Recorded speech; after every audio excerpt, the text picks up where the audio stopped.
This is the Cereal at Midnight podcast, episode 11.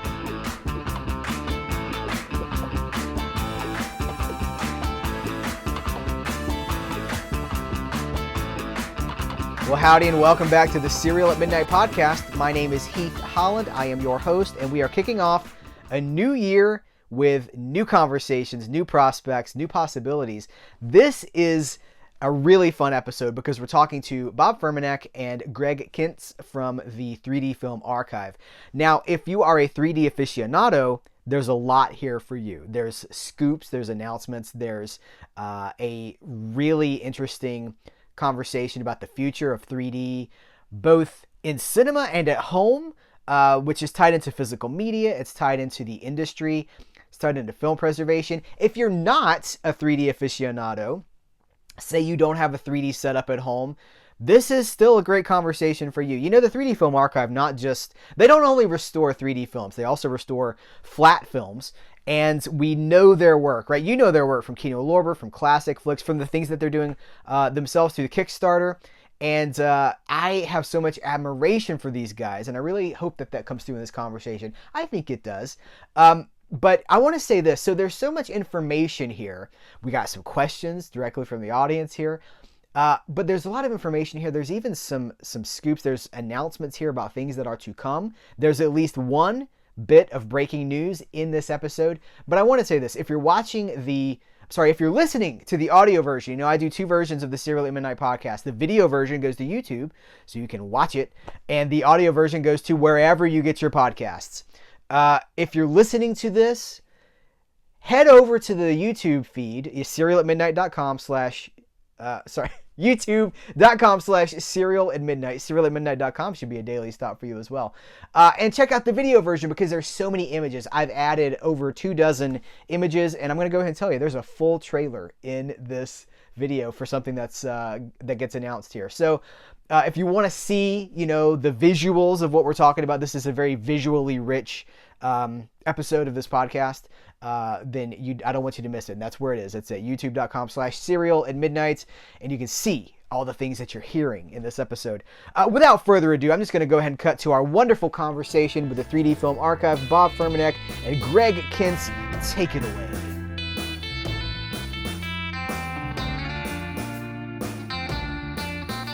We talked a little bit before we started recording, and you were talking about these glasses and how you wanted to make it clear that there they are, that this is not necessarily how people were watching movies, you know, in the golden age of 3D. Talk to me about that. Not at all. The first, right off the bat, hey, thank you for having us on your program here. Yes. It's something we've been looking forward to for a very long time. So, I love talking to you. It's always a joy for me. So thank you for being here. Absolutely. Well, Anaglyphic dates back to the very first 3D film that was shown, which was 1915. Some test footage was shown in New York City. And then throughout the 20s and early 30s, there were a couple of features, a lot of shorts that were shown in theaters in Anaglyphic using these, you know, red and cyan, or actually red and green were the colors used in those years. In 1936, though, Edward Land first introduced polarized 3D, and that used sort of neutral gray filters to polarize the left and right images coming off the projector, and the glasses would separate those so that your left eye sees the left print, your right eye sees the right print. And that's how all of the vintage 3D was seen. It was first exhibited in 1939 at the New York World's Fair.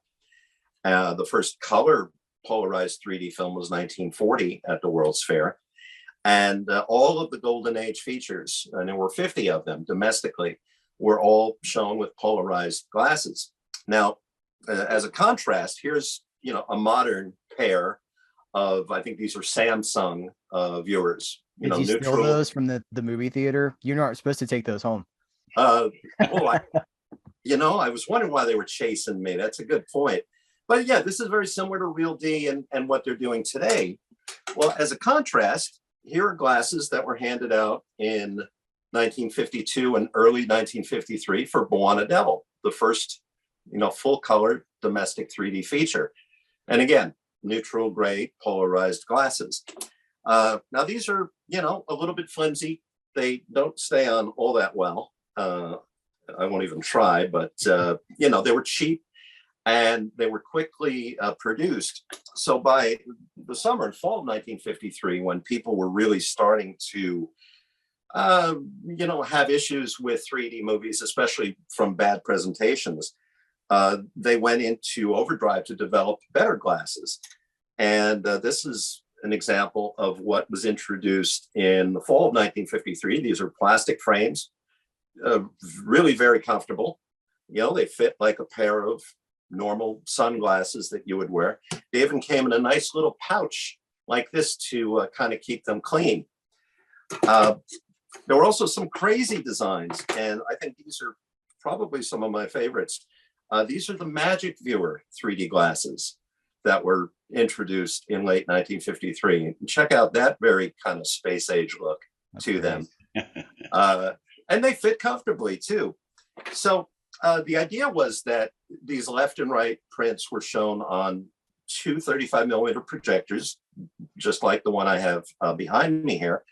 And they were put through these projection filters. And this is a Polaroid filter that would go on the left projector and would polarize that light. And it was very high quality 3D. The only thing that really cursed it was that these two prints had to be precisely interlocked, not only frame accurate, but the shutters had to be in phase.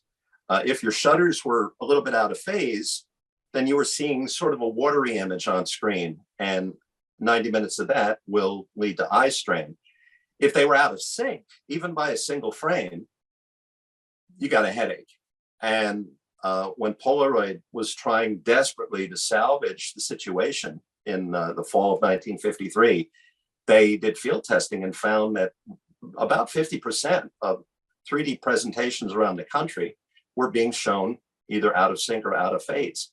So it was a real mess. And one of the nice things about the work that we're able to do now and go back to these original left-right elements, we're finding films that were really beautifully photographed and with very complex camera systems and cinematographers who really knew what they were doing to capture a good 3D image. So any time that we have an opportunity to restore one of those, we love to do it because it's really presenting an optimum presentation that in many ways is better than what they saw 7 decades ago. Absolutely. As you talk about this, well, both of you, here's a question for both of you. You talk about 3D with such passion and knowledge and enthusiasm. Where does it come from? What started your love affair with 3D? Do you remember? Was there was there a movie that you saw and you're like, wow, this is, expanded my mind or something? Tell me a little bit about how you got into it. Bob, do you want to go first on this one? Yeah, I think my first exposure to any kind of 3D image was 1966. I was 5 years old and Batmania was sweeping the country. And like millions of other kids, I was Batman crazy. And they put out a Viewmaster reel where you held up the viewer and you looked through it. And not only was it 3D, but it was color. And we had a black and white TV. So all of a sudden I'm seeing these sets and costumes and color, and it just blew my mind. And that was at 5 years old. But it was it took a few years. It was around 1972 when I first became aware of 3D movies. And you couldn't find anything at that time. There weren't any books. I remember going to the library and, it was very, very hard to find any information. And in 1975, I saw an ad for a publication from Dallas, Texas. It was called Everything You Wanted to Know About 3D But Were Ashamed to Ask. And I sent for it. And while waiting for it on a Sunday night at the movies on television, Money from Home premiered with Dean Martin and Jerry Lewis. I was a big Martin and Lewis fan, so yeah, definitely had to watch that. But I watched it and didn't think anything of it. A few days later, that publication comes in and I'm flipping through it. And I said, wait a minute, there's an ad for Money from Home in 3D. You mean to tell me that was a 3D movie? Had no idea. And all of a sudden the idea hit me, why didn't I see it that way? Why can't I see it that way? And that's really what started the whole passion, obsession, madness, whatever you want to call it, to seek out these films and see them as they were originally intended. Well, okay, so follow-up question really quick. Were there any theaters showing 3D at that point, or was it just completely done? It was over, the door had been closed. We don't do that anymore. No, it was totally, the early 70s was the worst time. There were a few releases, but they didn't play New Jersey, where I was growing up. And it wasn't until about 75 or 76 when a theater in New York ran a double feature of Creature from the Black Lagoon and It Came from Outer Space. And it was an anaglyph. It had been converted into anaglyphic, but I went to that and I was knocked out. I remember going several times because I thought I may never get a chance to see these again.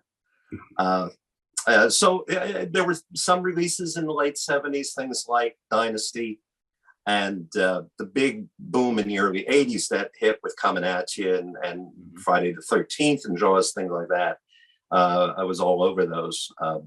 So yeah, that's kind of how it started. And the whole idea with the 3D Film Archive was just basically somebody's got to step up and try to rescue these films in 3D so other people could see them as they were intended. And that's been the goal from, day one, almost 5 decades ago now. Wow. Greg, same question for you. What was interesting for me, definitely the first stereoscopic experience I had were the Viewmaster reels. And, you could get all your favorite shows and, and a great variety of content in 3D.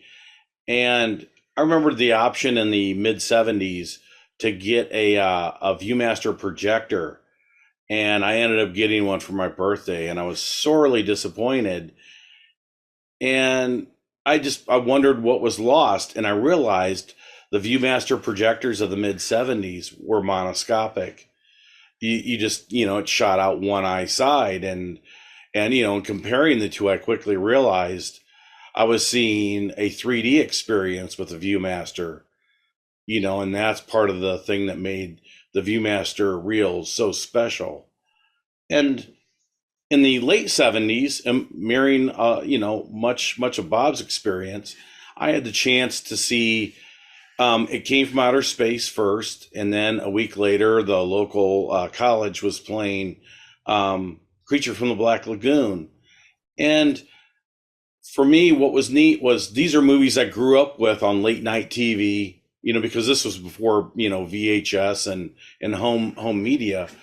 I knew these movies and I loved them and enjoyed them, but I had no idea they were in 3D.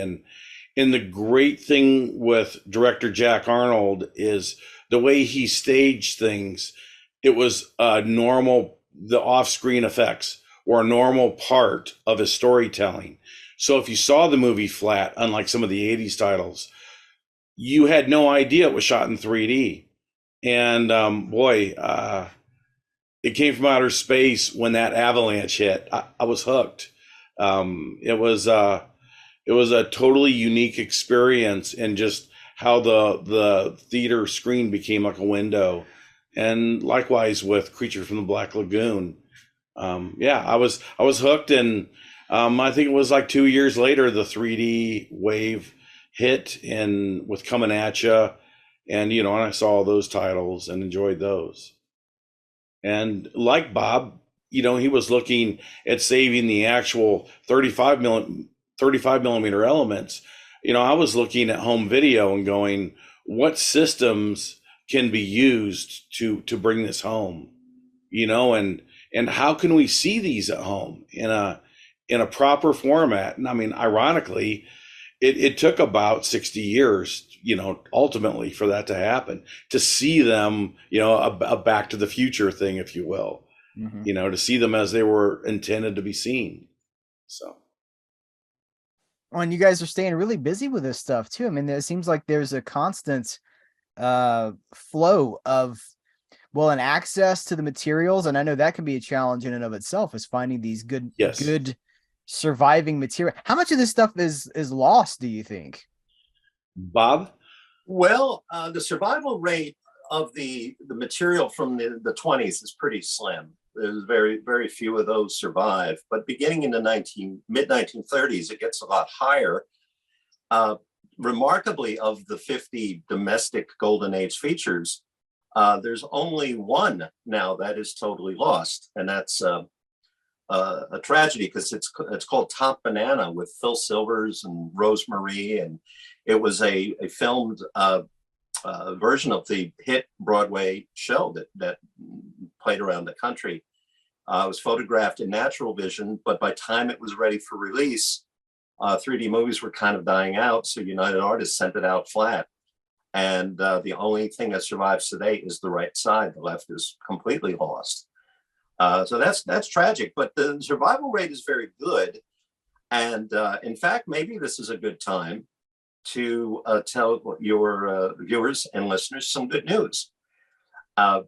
We are going to be restoring a Golden Age 3D feature for Kino Lorber that has not been seen anywhere in 3D since 1954. And for many years, it was considered at least partially lost in 3D. And there's quite an interesting backstory about that. But coming up soon, in next year, will be Southwest Passage, a terrific 3D Western photographed in natural vision. And nobody has seen it in 7 decades. So it's going to be really wonderful to bring that one back and get it restored. There's some very good people that worked on it. I could tell you the director was Ray Nazzaro, who began working in the silent era and began directing in the early 1930s. The screenplay is by Harry Essex, who did quite a number of 3D films that are now classics, including Creature from the Black Lagoon, I, the Jury, and It Came from Outer Space. His partner on the script was Jeffrey Holmes, who did a 3D film called Those Redheads from Seattle, and also the science fiction classic Invasion of the Body Snatchers. The producer is Edward Small, who went back to the silent era and was still doing movies into the 1970s. And the cinematographer is Sam Leavitt, who was an Oscar-winning cinematographer for The Defiant Ones in 1958. He also shot Cape Fear and Exodus, Anatomy of a Murder. And there's a lot of good people that worked on this particular film. It was shot in June and July of 1953 on location in Kanab, Utah. And they had over 100 actors and technicians that spent about 5 weeks on location to film it. It was quite an ordeal, because at times the temperature hit 122 degrees on location. They also had a cyclone come through the production, and it destroyed a little Western street that they had built for some opening scenes in the film. They've also got the unique distinction of using local Navajo Indians to play Apaches in the movie. So there's a good sense of realism there. And I know movie buffs will like the fact that it also features the actor who appeared in more 3D movies at that time than any others. They called him the king of 3D, and that's Morris Ankrum. You'll also see him in Taza, Son of Cochise, that we restored for Kino Lorber and Universal. He's in The Moonlighter, Devil's Canyon, and Arena as well. He's got almost 300 credits to his name. So he's very prolific. But it's a lot of fun. Rod Cameron's the lead. It also features Joanne Drew and John Ireland, who were married at the time. And rather than me try to tell you what an exciting film it is, Heath, why don't you let your viewers take a look at the original coming attraction trailer and they can see for themselves. Rod Cameron as Edward Beale, famous friend of Kit Carson, an adventurer extraordinary. We're heading due west from this big bend in the Santa Fe Trail. Kit Carson says we won't even get that far, but he's wrong. The North Africans travel all over the Sahara with camels and survive. I'm going to swim mine right into the Pacific Ocean. The Arabs call them ships of the desert. The pioneers called them Beale's Folly.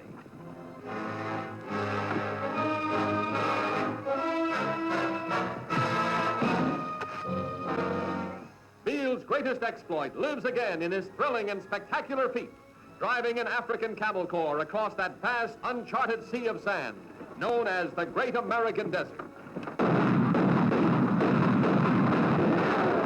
Everybody get into that boy!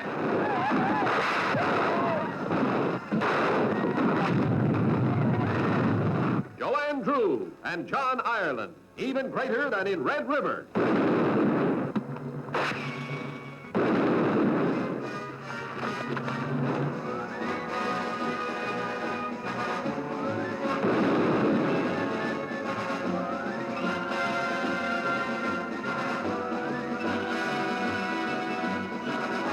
This girl was wanted by more than the law. John Daner. Go away.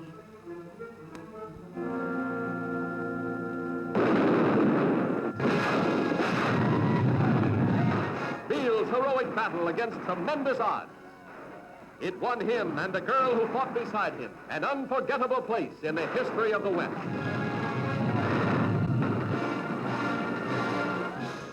Is there, we do a time frame? I'm sorry, go ahead. Well, yeah, we're going to be doing this for Kino Lorber Blu-ray release in 2024 for the 70th anniversary of the film's release. I have to give a shout out to a gentleman who discovered the missing reels, and that's Darren Gross, who works at MGM. Now, for years, it was thought that 4 of the 9 reels of the right side were gone because their inventory, they had a complete left side negative, but they only had 5 reels of the right side. So for that was one of the reasons why over the years when licenses with MGM were being negotiated by Frank Tarzi at Kino, they never really pursued it because almost half the film would have had to be flat. But way back in March 2018, I got an email from Darren, and he said, "You're not going to believe this, but we just got an inventory from a lab in the UK, and they had cleaned out a lab in Italy that had gone out of business. And in the holdings that came in from this bankrupt lab were 4 reels labeled Wagons West." Now, Darren was savvy enough to know that Wagons West was the UK title of Southwest Passage. So he had those pulled in and shipped out to California. And they were the 4 missing right eye elements, the original camera negative. So that was almost 5 years ago. And I've been waiting 5 years now. I'm very, very excited about it because I just love the fact that nobody has seen this in 70 years. And you're going to now see it on 3D Blu-ray, and it's going to look better than anyone has ever seen it before. I should say too, even in 1954, when it was released, 3D movies were really kind of dead by the summer of that year. If you notice on the window card here, there's a little circular tag that says 1,000 miles of roaring excitement. Well, the reason that that tag was in the corner was for most of the bookings were flat, but for anybody that was going to show it in 3D, the press book had these special snipes made to fit exactly over that particular part of the poster.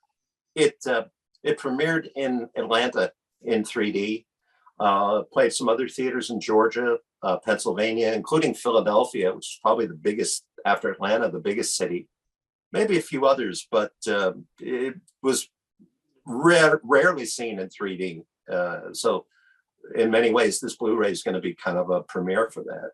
That's great. I also love that you shouted out that how it was found. This stuff's some of the stuff scattered to the four winds, and the idea of just finding it in the first place is sometimes it's a miracle. So I love that you shouted out who found it. I think credit where credit is due is important, and that was classy of you. So I'm really excited about this release. I'm bummed to have to wait until 2024, but there are other things coming in the meantime to tide us over, right? Oh yeah, we've got at this point in time more films, vintage films in the pipeline than ever before. We've actually got a dozen vintage 3D films that are coming soon.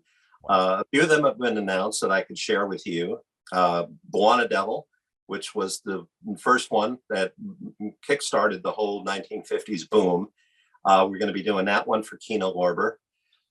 Prison Girls, which is a 1973 soft-core adult movie with all the shenanigans that happen in women's prisons. I don't understand what you mean. What could that? Well, yeah, there's a lot of hijinks there. I'll let you find out for yourself. But that'll be our next one for Kino. They've just announced Jack Arnold's The Glass Web, which is super exciting because that's Edward G. Robinson, John Forsythe. And the 3D sensation of it came from outer space, Miss Kathleen Hughes in The Miracle of Third Dimension. It's beautiful black and white. It is. How sexy is the marketing image for that? With she's like laid out with the leg in the air. That's so sexy. That's pretty. Yeah, that's keep the kiddies away for that. But that's great. Yeah, it's also widescreen, one of the early widescreen 3D films. So that is very exciting. And some of you may have noticed a little chaperone up here, Robot Monster. That was a project we funded with Kickstarter backers and had over 1,000 people that pledged their support to save and restore Robot Monster. And, what needs to be said about seeing Roman in the Miracle of 3D.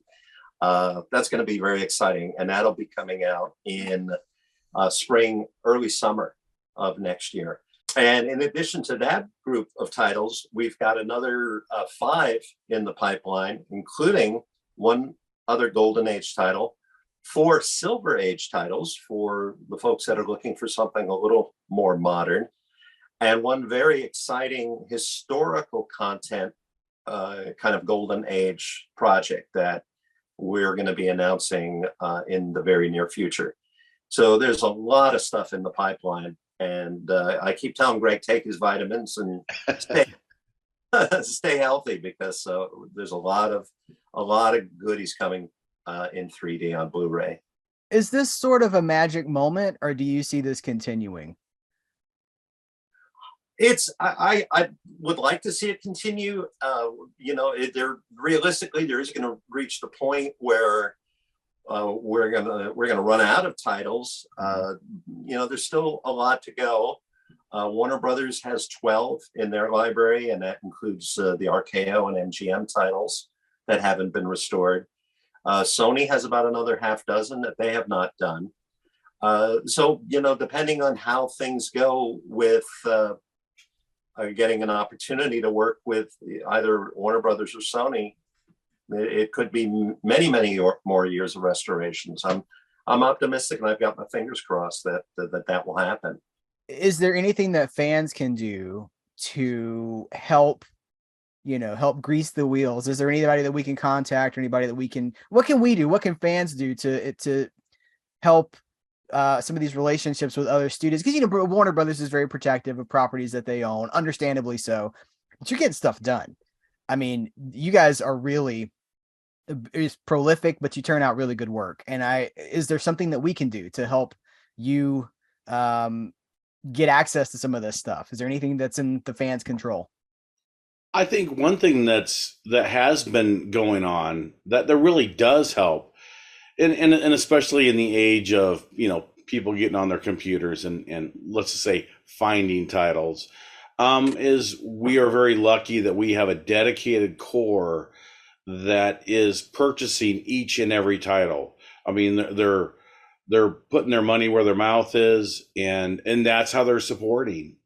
And as long as these titles don't take a loss, then more can be brought forward. And that applies even, not only with Kino, but with Universal. If Warner Brothers does something, did that title make money? Did they break even? And for them, that's the ultimate thing that says, we need to move forward. Mm-hmm. If I could add to that, I think part of what has been so successful for us since 2014 is, we deliver outstanding results at a very reasonable rate. We're not working out of a New York or LA post house where you're paying a premium facility fee for doing scanning and cleanup and alignment and everything else. So, when we have an opportunity to work from scans of camera negatives, as we did with the Maze for Kino Lorber, and that was thanks to Martin Scorsese and the Film Foundation, we can deliver outstanding results. Yeah.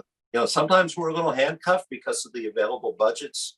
We have to go off either a fine grain or a dupe negative or something, just because the money isn't there to go off an original negative. But I hope that we can keep that going, and nothing would make us happier than to have an opportunity to continue to get more titles out of the vaults and seen again. Mm-hmm. Absolutely. And further saying, elaborating on what Bob said is, one point in time, Bob had the largest listed private library of 3D titles in the world. And he's projected the vast majority of these, and he knows what they're supposed to look like.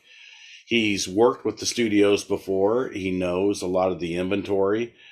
And we both understand the basics of stereoscopics and what needs done. It's amazing, without naming names, how many big studios have released 3D Blu-ray releases and the alignment's been off, the panel matching's been off, the timing between left and right elements, and that's because you would not ask somebody when they're putting out a major title to say, hey, do you know color correction?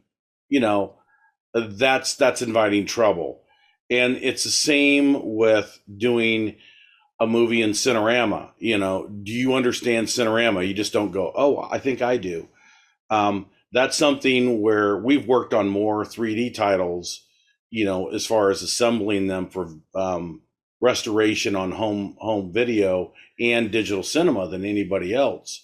So it's getting that presentation where you really can deliver a process that has it better looking. In this case, it's not a hype slogan, better than it ever has before. So it seems like this is a really exciting time where the tools are there, the technology's there. Yes. It's just access and finances is what it comes down to. So yeah, we have, as a fan, the responsibility is to support this stuff so that it continues to grow. That's something that's a recurring theme in a lot of what I talk about, not just with 3D, but like all physical media and everything that we see, you support with your dollars. Every dollar you spend and every dollar that you don't spend sends a message to someone. Yeah, I think too, with the fact that we've had over 30 releases now since 2014, there are people that like what we do. And most recently, and Greg touched upon this a little bit earlier, we're now putting anaglyphic versions on the disc with the discrete polarized. So that way, if you want to see something like the Diamond Wizard, and you don't have a 3D display or projector, you can still see it using the anaglyphic system. Mm-hmm. So that's just all part of the whole idea, trying to make these accessible to as many people as possible.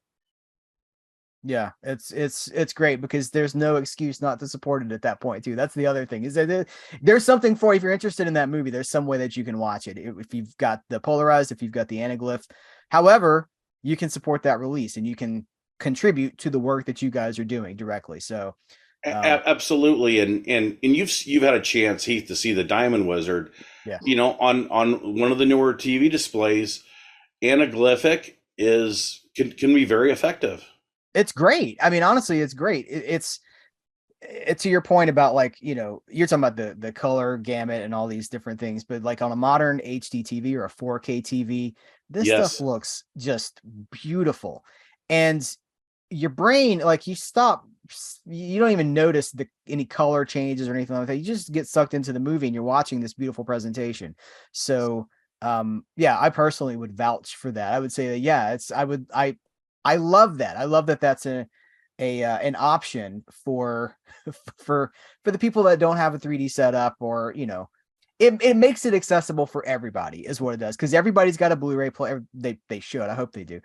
Everybody's got a TV that can play something like that, and it opens the door, really. It really does. And what's nice is with the 3D Blu-ray format, it does two things. It still offers what I'll call the Rolls-Royce 3D viewing experience, uncompromised, very, very much on par with what was shown 70 years ago. And it also, by the 3D Blu-ray spec, provides a 2D viewing option. So, there's choices galore here on how you can watch a vintage 3D title. So that's a good thing.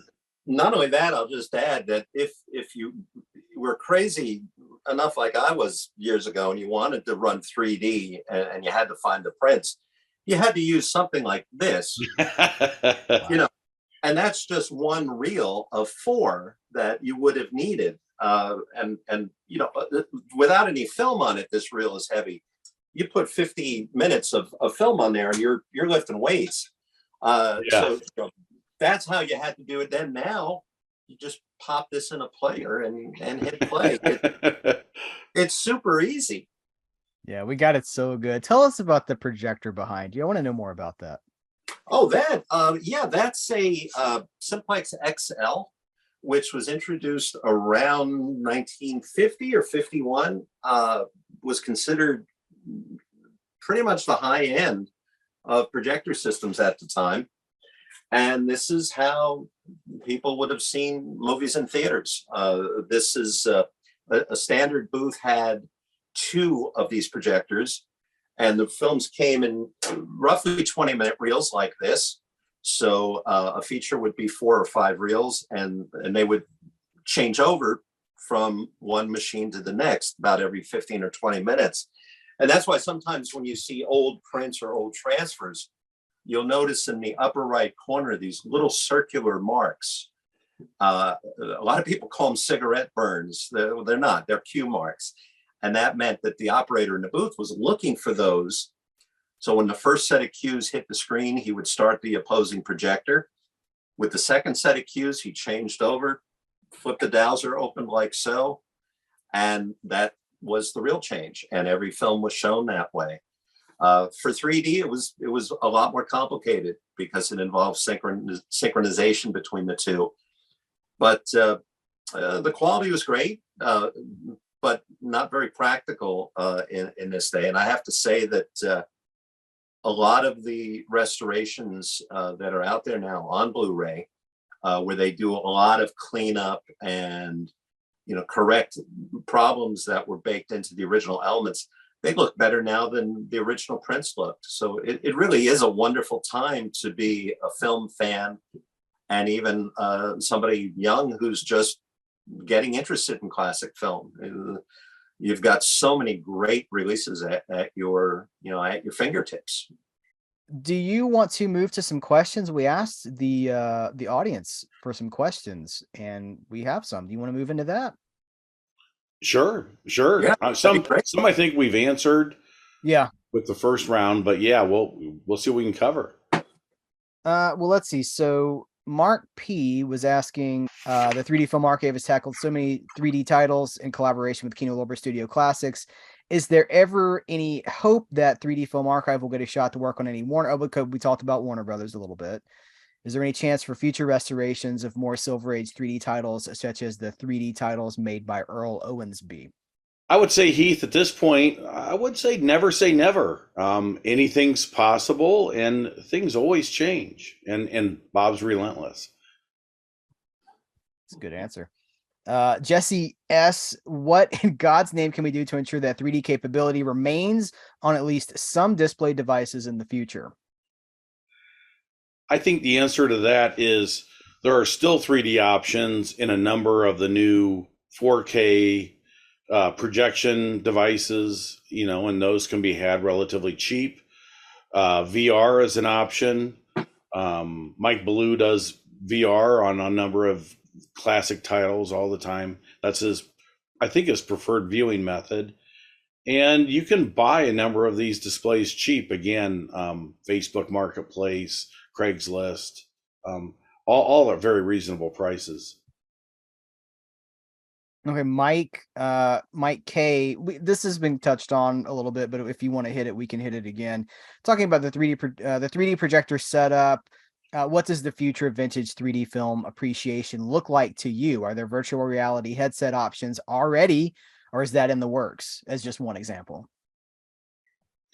I would say, yeah, VR can play a big role in the future of 3D, and our goal is to have these future-proofed, where they can be utilized either directly or modified, for such applications. So yes.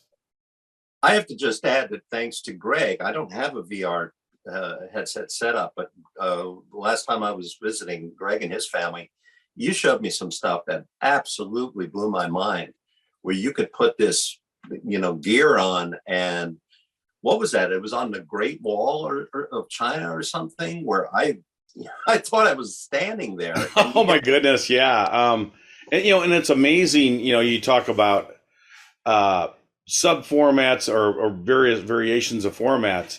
I have a 180-degree VR camera that's also 3D. And I think you saw some footage of when you were in town the last time we went to the zoo, and, to be able to watch that in VR. And it really is incredible what can be done now with not only stereoscopics, but VR. And I think a lot of these titles could be adapted. I've had some ideas. Yeah, you could pull off some really neat stuff. Robbie has an interesting question. Robbie S. In the case of new 3D films that get theatrical release in 3D, why don't they come to 3D Blu-rays? Do you guys have a thought on that? Is it the cost to add the 3D portion to a physical release, or is it something else? And then there's a follow-up question. Does 3D streaming have a potential future? My take on that would be there are certain studios that have made up their minds after brief flirting with titles, and they just opted not to pursue that further. And I think the second thing that's kind of muddied the waters is 4K. You get bean counters and people that want to keep something simple. It's how many releases do you make of a given title? 3D, 2D, 3D Blu-ray, 4K. Is there an IMAX enhanced version? I think it's just been easier for some studios just not to think about it. Will there be a 3D Rarities Volume 3? I'm guessing Bob's going to say never, but at this time, no. Bob, what's your take? I not at this time. Part of the thing, we're very immensely proud of the two volumes of 3D Rarities that we did with Flickr Alley. In fact, the first one is incredibly successful and maybe our biggest selling release. And there's a particular irony with that because I couldn't give that away. From 2011 to around 2014, nobody was interested. And rejection after rejection. The best one was a letter that said the material is not interesting. So having 3D Rarities and have it do so well has been a nice resolution of that. But probably not right now, because with the dozen features that we have in the pipeline, We don't have the time to, start looking for more shorts and unusual things like that to assemble. There's a lot of work. I mean, there's still things buried in the vaults that I'd like to resurrect. But, the flip side of that is I just found out somebody had asked, a number of people, in fact, with the glass web that Kino Lorber secured from Universal. They said, wouldn't it be great to include the 3D short that originally played with it called Carnival in April? And there are 7 songs in that short that would need to be cleared. And that's a deal breaker. There's just no way. Glass Web was held up for years because of one song. You've got a 2-reel short with 7 songs in it. There's just no way on earth to clear that. So there are a number of really choice things that are going to stay in the vaults because they have music and they just can't be cleared. So no plans right now for 3D Rarities 3.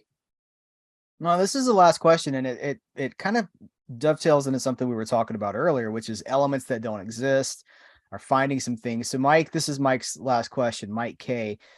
Modern films are often exhibited they're shot traditionally and then converted to 3D in post. Is this something that you could consider doing for something that the elements have been lost? For the 3D elements have been lost, could you convert something using a flat source? Greg? No, that's fine. Here's my problem with converting a 3D title that there's just one eye, and for all intents and purposes now it's a 2D title.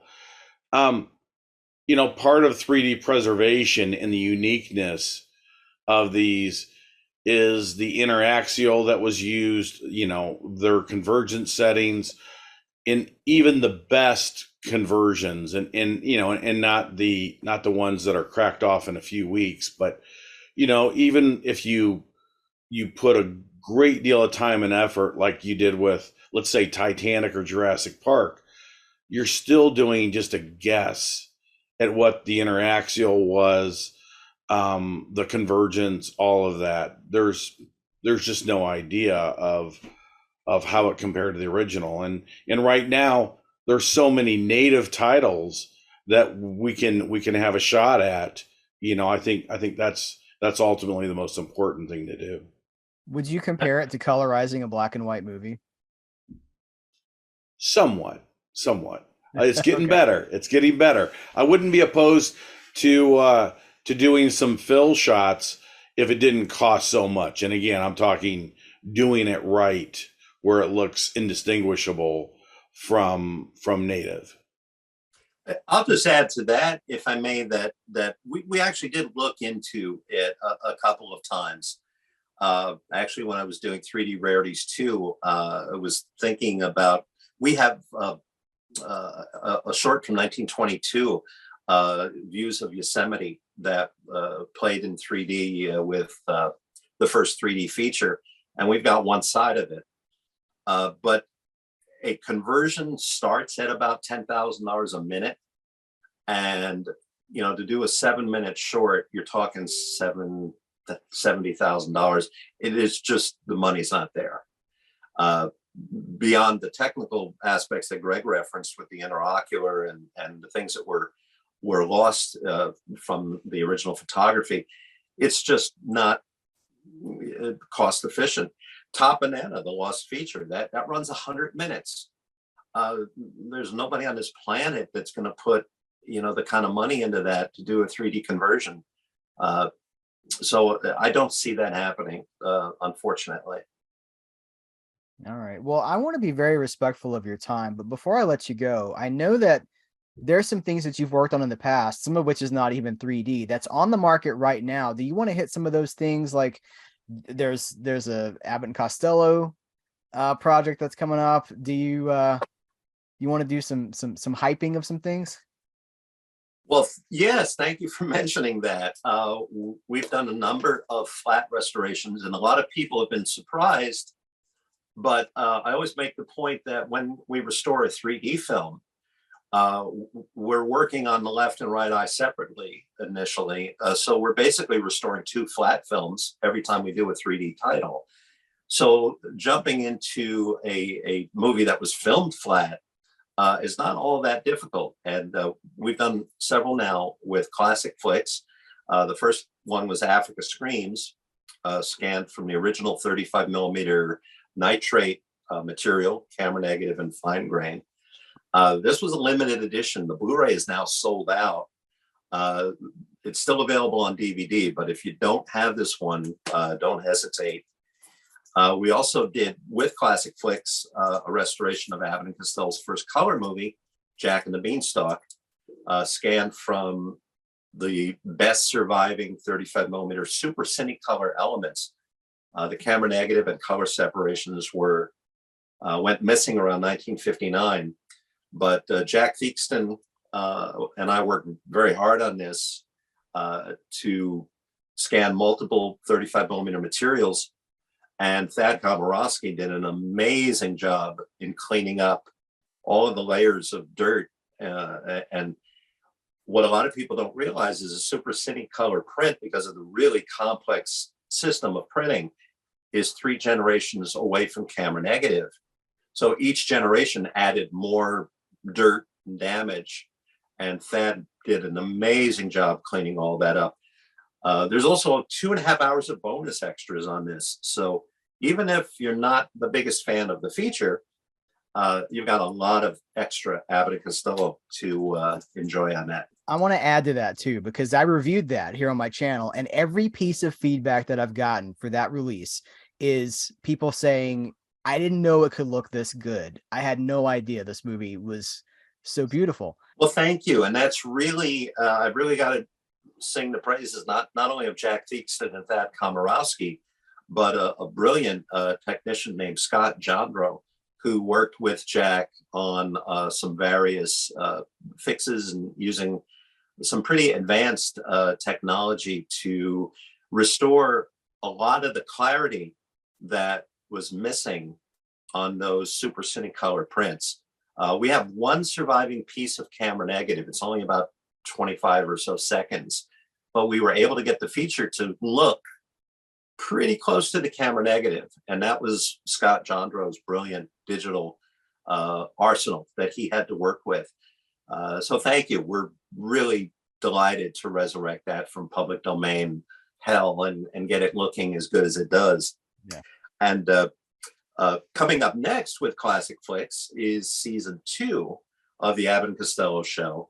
And season 1 was a big success for us with Kickstarter and a lot of backers. And from original 35 millimeter camera negatives and the original push-pull optical tracks, which sound pretty close to magnetic. They're just amazing fidelity. And we're currently working on season 2 of the Abbott and Costello show for Classic Flicks. And that will be a spring, early summer release in 2024 as well. Where can people stay up to date on what's going on? Websites, social media? Oh, the website is kind of on limbo right now because of some craziness with Google Sites, and I just really haven't had a chance to iron those problems out. Social media, we're probably Facebook, and the 3D Film Archive Facebook page is where all the announcements will be made. We're also pretty active at Blu-ray.com. But one of the downsides to being, so busy with projects, there's not a lot of time for social media, I'm afraid. So we tend to, we certainly announce new titles and try to keep, people up to date on what we're doing. But I'm not able to do that as much as I can. Or I'm not able to do it as much as I would like, I should say. Well, Greg, do you want to shout anything out, or are you?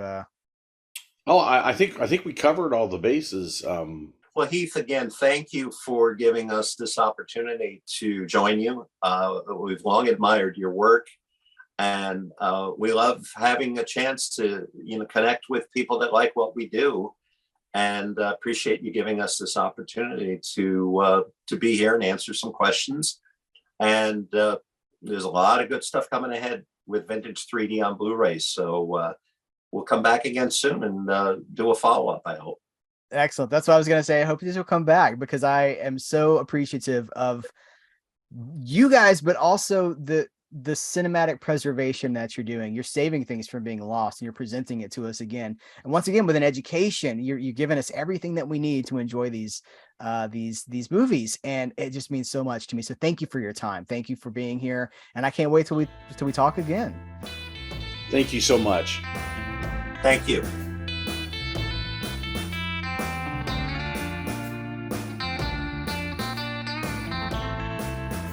Well, there you have it. That is the 3D Film Archive. Mr. Bob Furmanek, Mr. Greg Kintz. These guys are doing incredible work.